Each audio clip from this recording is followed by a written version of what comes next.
और मैं बुलाना चाहता हूं विधानसभा सचिव राम स्वरूप साहनी जी, आजाद जनता संगठन के पदाधिकारी हैं।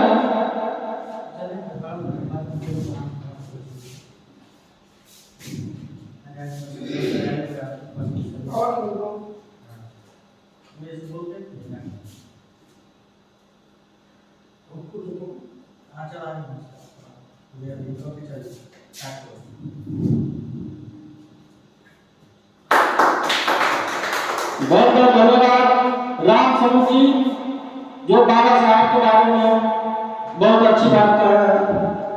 और मैं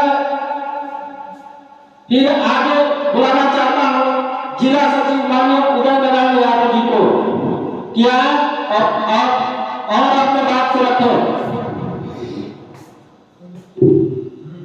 हेलो, मेरा नाम उदय नारायण यादव है।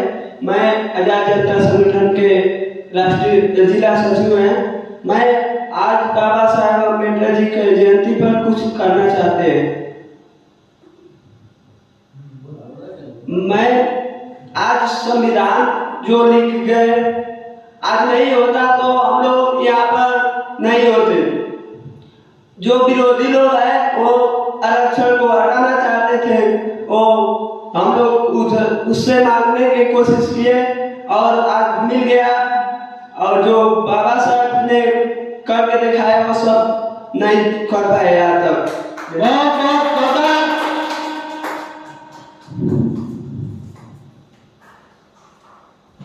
और मैं अगले कड़ी में बुलाना चाहता हूं जिला सचिव माननीय राधा कृष्ण जी, आए और अपने बात को रखें।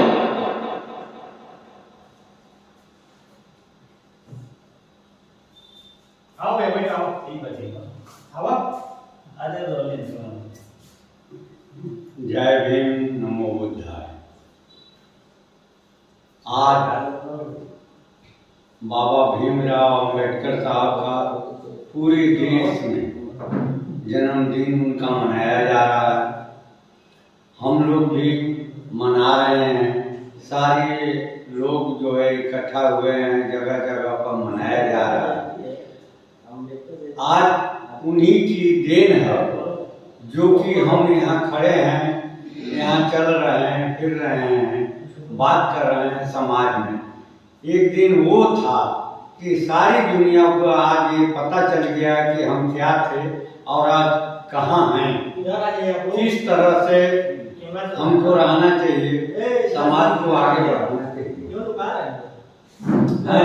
उस पर हमको अमल करना चाहिए।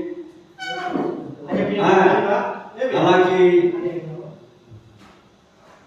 और 15 के लोग जो है आज के भी डेट में हमको दबाते जा रहे हैं, लेकिन आज हमको 85 को ये चाहिए कि हम जागरूक होकर के संविधान को बचाना। संविधान के पीछे ये 15 के लोग खड़े हुए हैं, तो इस पर हमारे लोगों को जागरूक होना चाहिए। बच्चों को पढ़ाने लिखाने, हमको स्थान मिले, अपने स्थान के लिए हम लड़ें। इससे अधिक न कुछ कहकर मैं अब अपना स्थान ग्रहण करता हूँ। नमो बुद्धाय, जय बाबा। बहुत ही जोरदार ताली होना चाहिए शिक्षा के लिए राधा कृष्ण जी।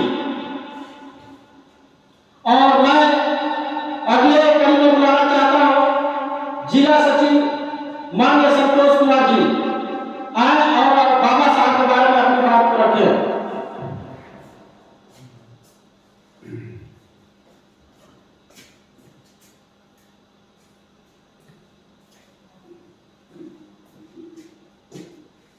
सबसे पहले करुणा प्रसाद तथागत गौतम बुद्ध जी को नमन करते हुए आज 134वीं जन्मदिन बाबा साहब के जन्मदिन के अवसर पर आजाद जनता संगठन के राष्ट्रीय अध्यक्ष करतार सिंह भड़ाना, जिला सचिव अमित डॉक्टर जयशंकर प्रसाद, जिला सचिव सत्या भारती, सब लोग यहाँ उपस्थित हैं। मैं उनको बताना चाहता हूँ कि आज बाबा साहब के जन्मदिन के अवसर पर पूरे देश ने, पूरे विश्व में बड़े हर्षोल्लास से मनाया जा रहा है।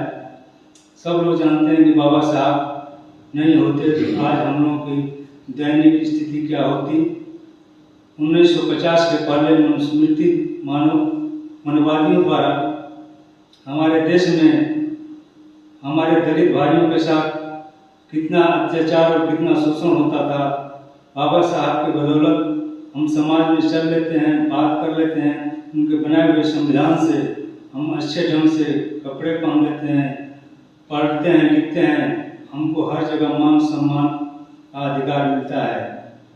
मैं चाहूँगा साथियों से कि बाबा साहब के जन्मदिन के अवसर पर अपने घर में बच्चों को अच्छी से अच्छी शिक्षा बताएं और बाबा साहब के बारे में बताएं और पढ़ाने लिखाने के बाबा साहब के परिश्रम के बारे में बताएं कि बाबा साहब कितना संघर्ष और कितना कठिन तपस्या कर करके अपने बच्चों को 4-4 बच्चों को कुर्बान करके हमारे देश में संविधान बनाने का काम किए, हमको आज़ाद कराने में कितना संघर्ष उठाए। इसलिए मैं बाबा साहब के विचारों को अपने मेहनत और परिश्रम द्वारा चाहेंगे कि पूरे देश में, पूरे वर्ल्ड विश्व में हर्षोल्लास के साथ धूमधाम से मनाएं। इससे इस बात पर इसी आने से बयान देते हुए अपने बारे में और मैं अगले कड़ी को बुलाना चाहता हूँ राष्ट्रीय सचिव माननीय जयशंकर प्रसाद जी को कि आए और अपने बात को आगे बढ़ाने का काम करें।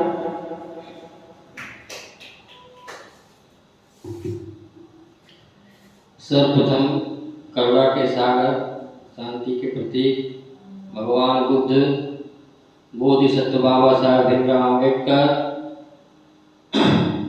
को नमन करते हुए हमारे आज आज़ाद जनता संगठन के कार्यालय में बाबा साहब की 134वीं जन्मदिन मनाया जा रहा है बहुत हर्षोल्लास के साथ। और मैं आप सभी को हार्दिक वंदन अभिनंदन करता हूँ।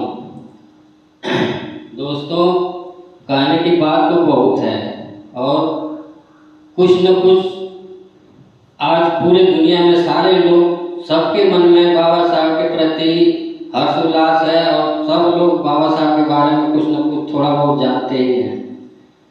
तो साथियों, आज का दौर ये है कि एक है मनोवाद और एक है अम्बेडकरवाद।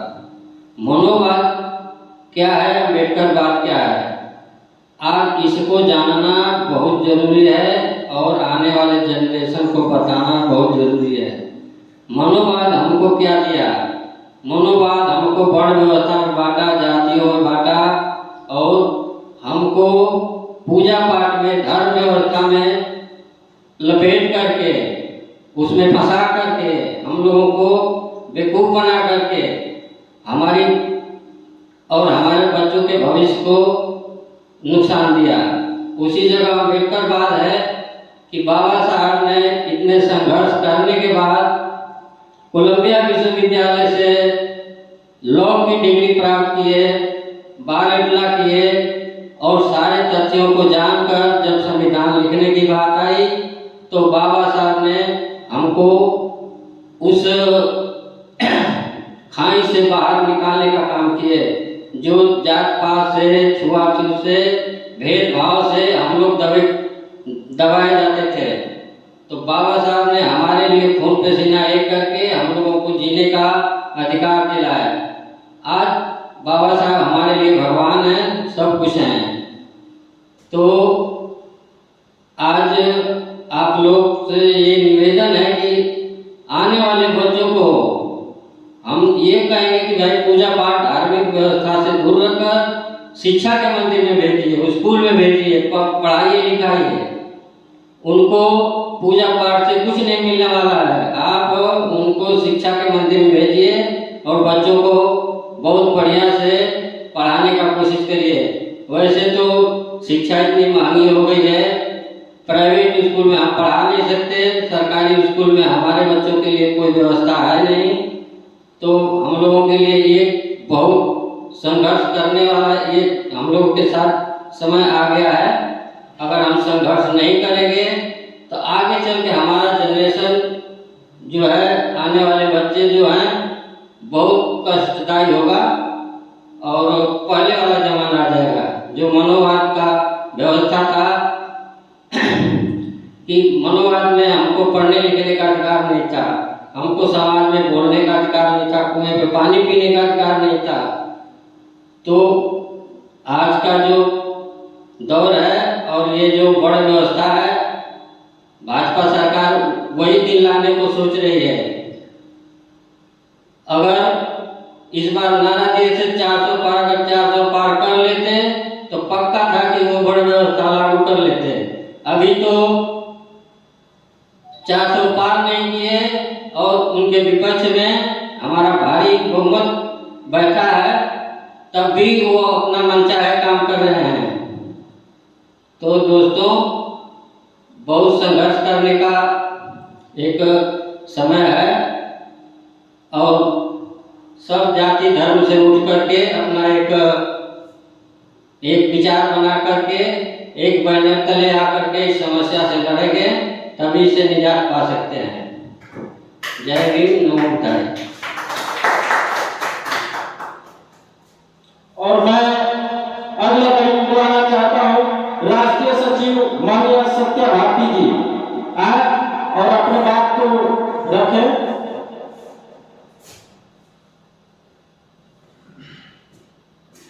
मैं आजाद जनता संग्राम के राष्ट्रीय सचिव सत्य भारती। आज बाबा साहब का जयंती है। मैं 2 शब्द कहना चाहता हूँ। बाबा साहब भीमराव अम्बेडकर को सच्ची श्रद्धांजलि देना हम सबका कर्तव्य है। हर साल 14 अप्रैल को पूरा देश अम्बेडकर जयंती मनाता है, जिसमें सिर्फ बाबा साहब का जयंती नहीं बल्कि उनके विचार और संघर्षों को याद भी किया जाता है। जब हम शिक्षा और न्याय की बात करते हैं तो इसके पीछे बाबा साहब अम्बेडकर जी का नाम आता है। जय भीम, जय भारत।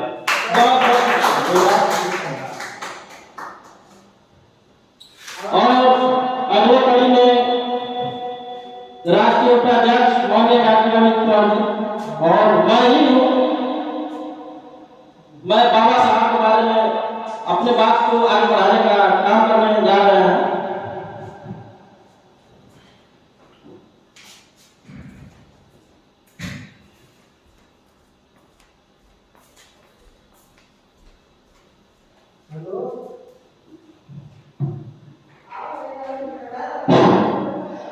आप बड़ी हमारे आजाद जनता संगठन के सभी पदाधिकारी को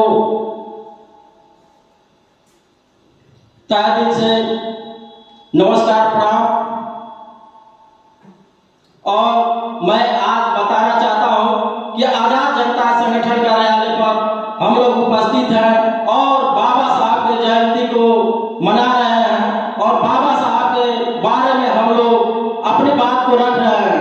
तो दोस्तों, ये कहना चाहते हैं हम कि बाबा साहब की जो जयंती हर साल हम लोग मनाते हैं और हर साल के बाद ही इस साल भी हम लोग मना रहे हैं।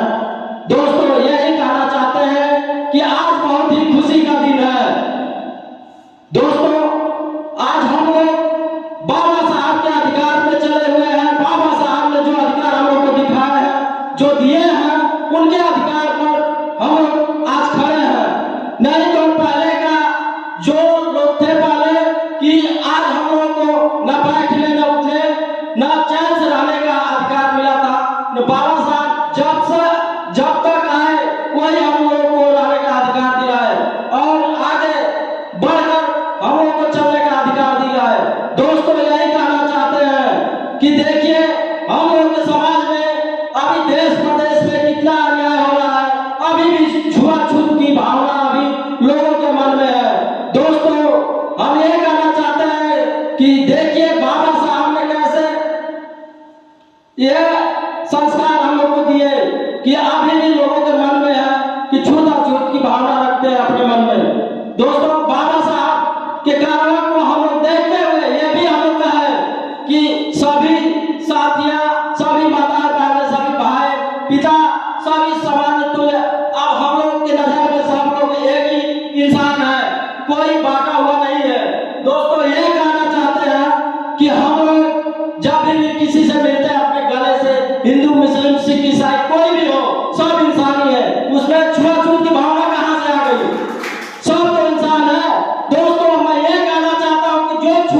की भावना रखता है उसको एकदम हटा देना चाहिए।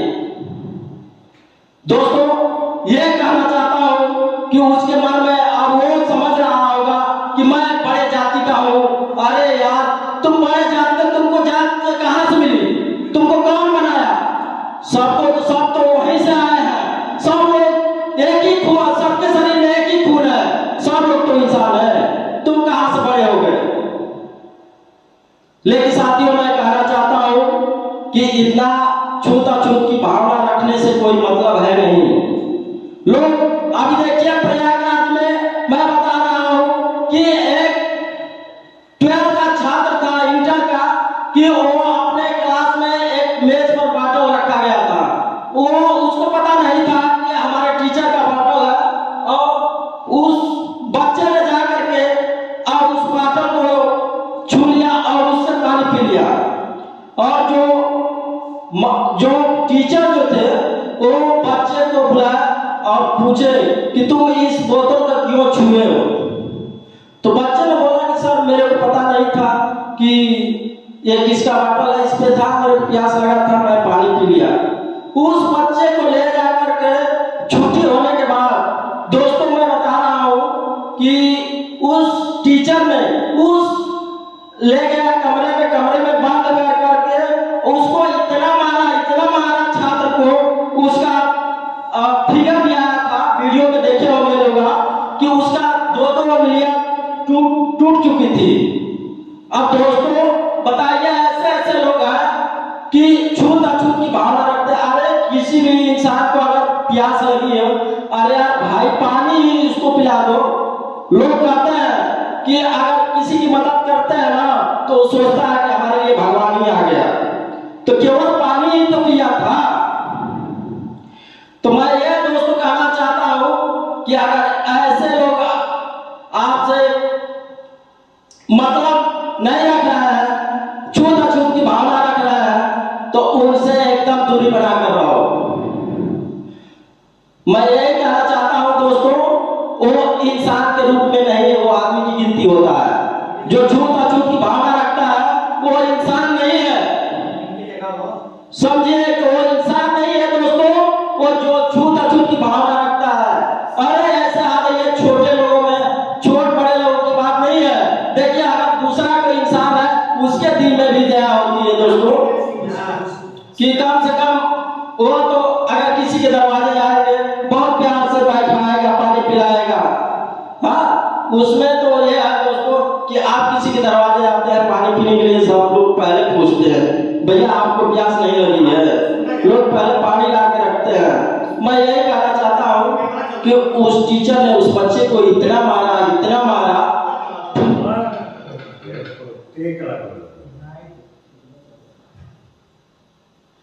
दोस्तों। मैं ये भी कहना चाहता हूँ कि बंद कमरे में इतना मारा कि उसकी 2 उंगलियां टूट चुकी थी। दोस्तों ये भी कह रहा हूँ कि जब उस छात्र को मार लिया उस टीचर ने, तो बोला कि घर पे जाके कोई भी बात मत बताना।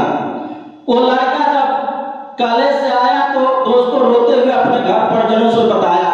फिर परिजनों ने गया वहां, उसको लेकर के थाने पहुंचे, वहां पे उसका FIR नहीं हुआ। फिर जाकर के वहां दौड़ते अभी तक वो एसपी से अपनी गुहार लगाई। अभी एसपी साहब बोले कि चलिए इसका जांच पड़ताल कर करके उसको जो दोषी होगा उसको सजा दी जाएगी। दोस्तों बताइए आप, अगर किसी के साथ ऐसा अन्याय होगा, अगर पानी पी लिया था उस छात्र ने, तो ऐसा बेरहमी से किसी को मारना नहीं चाहिए था। अरे वो भी तो इंसान ही था। पानी के लिए कौन लोग नहीं प्यासे होते हैं, कौन लोग नहीं पिला देता है पानी। अगर उस बच्चे को जानकारी नहीं थी कि ये किसका बोतल है, अगर टीचर का बोतल होता तो उसके नॉलेज में हुआ होता कि हाँ चलिए टीचर का बोतल है, हम नहीं पिएंगे। तो इतना कम से कम चलिए। अब बाटल की बात है, पानी की तो 20 रुपए की बाटल इस समय मिल रही है, दूसरी भी बाटल आ सकती है, लेकिन टीचर को ऐसा काम नहीं करना चाहिए था। दोस्तों यही मैं कह रहा हूं कि बाबा साहब की 134वें जन्मदिन है, और बाबा साहब ने जो रास्ता हम लोग को दिखाया मैं इनके बहुत बहुत आभारी हूँ कि बाबा साहब ने इतना हम लोग को बहुत ही बड़ा योगदान दे करके गए हैं। दोस्तों, यह भी कहना चाहता हूँ कि देखिए, आज हम लोग हैं तो किसी भी साल 14 अप्रैल को छुट्टी नहीं होती थी, लेकिन इस बार एक वही दलित सांसद है जो हम लोग के बीच में सांसद में रह करके सरकार को चैलेंज दे करके बोला और हर बात को अपने सांसद में रखने का बात करते हैं। और देखिए, इस बार 14 अप्रैल को छुट्टी मिली है।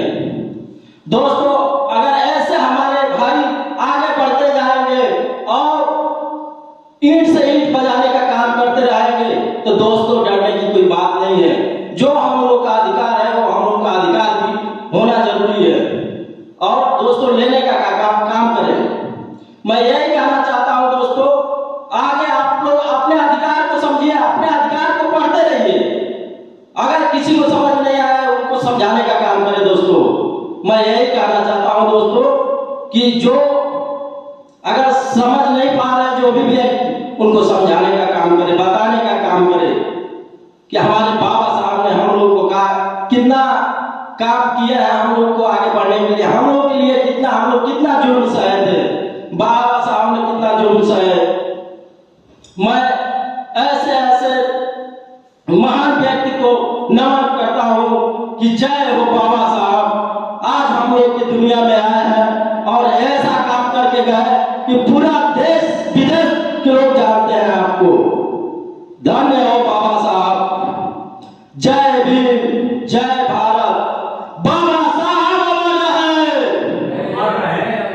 बाबा साहब अमर रहे। जय भीम, जय भारत। नमो